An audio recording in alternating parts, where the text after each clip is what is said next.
When playtime turns deadly, hide and seek, gone awry. Hide and seek is a childhood game that evokes harmless memories of days gone by, laughter, suspense, and the thrill of catching someone out. But for some people, this harmless game takes a dark and terrifying turn, exposing hidden fears and unexpected hazards. These are two stories in which games played by children turned into frightening encounters, forever altering the player's perspective on the game and their reality. The Intruder in the Woods. In a quiet cul-de-sac, a group of friends made hide and seek a beloved ritual. Their playground extended far beyond their backyards, flowing into adjacent homes and a nearby nature preserve park. Their version of the game involved teams of hiders and seekers, with the hiders dashing to a designated checkpoint to win. The spacious backyards, which blended seamlessly into woods, provided vast cover and a thrilling sense of adventure. A Friday evening in autumn 2008, when the protagonist was 11 years old, the game suddenly turned spooky. With only 6 players, they split into 2 groups of 3. The protagonist, covered in a green blanket for camouflage, stood at the edge of the woods, a secluded area full of mystery and adventure. As the countdown reached 0, he slipped beneath the blanket and moved quietly towards his hideout. He was certain, but his security vanished in a second when he saw one of his friends getting tagged by a seeker. Seizing the moment, he dashed toward the checkpoint.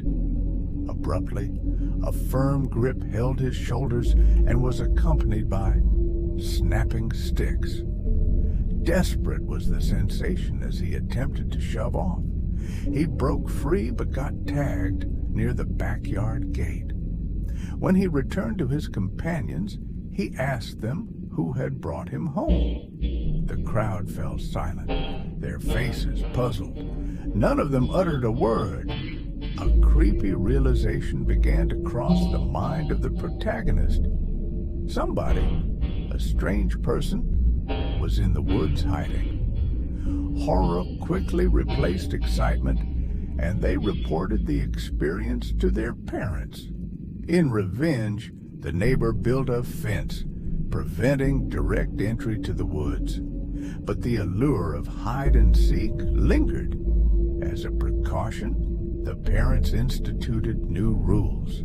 No hiding in the woods, flashlights are necessary, and lit-up backyards. The identity of the intruder was never discovered, and the formerly beloved game was forever marred by eerie fear. The Neighbor's Obsession. The second story, set in a small town in New York, is one of another kind of fear. When the main character was 10 years old, there had been a new family moving next door.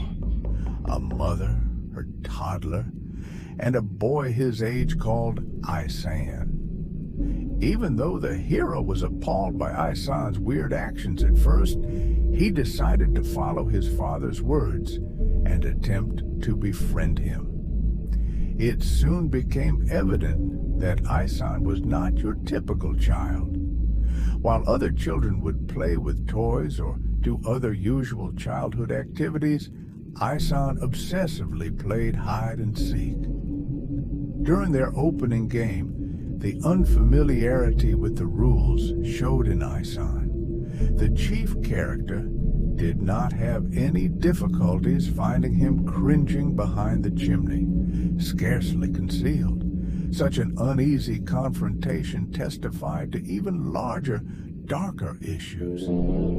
That night, the protagonist was awakened by rocks banging on his window. To his horror, he saw Isan beyond, begging to play again at hide and seek. When he was told to go home, Isan's insistence on never giving up did not cease. The protagonist soon realized with growing horror that Isan was attempting to climb up to his window. The terror persisted as Isan in some manner found his way inside the house and into the protagonist's room.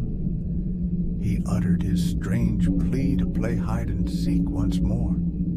The protagonist let out a terrified scream, awakening his father, who came to his son's aid. The father immediately challenged Isan's mother, and a restraining order was granted. But Isan's creepy presence continued. Every night, Isan could be seen gazing into the protagonist's window, his empty stare sending him the shudders. Only when the protagonist kept the blinds closed did the creepy ritual cease. Luckily, Isan's family later left, but the fear did not go away. The protagonist's view of hide-and-seek had been permanently altered, and the game once played innocently became a recollection of an extremely disturbing episode. Last thoughts. These stories illustrate the way in which hide-and-seek, a game that is most commonly linked with innocence and happiness, can suddenly become something evil and terrifying. The presence of someone unknown in the woods and the creepy figure in the window illustrate how games have the power to set us eyeball to eyeball with some unpleasant truths of our surroundings and the people who live there. These shared experiences reveal a paradox, a beloved childhood pastime intertwined with unexpected horror and fear. With a mix of thrills and fear, they remind us that life is unpredictable, to be weighed between freedom and prudence.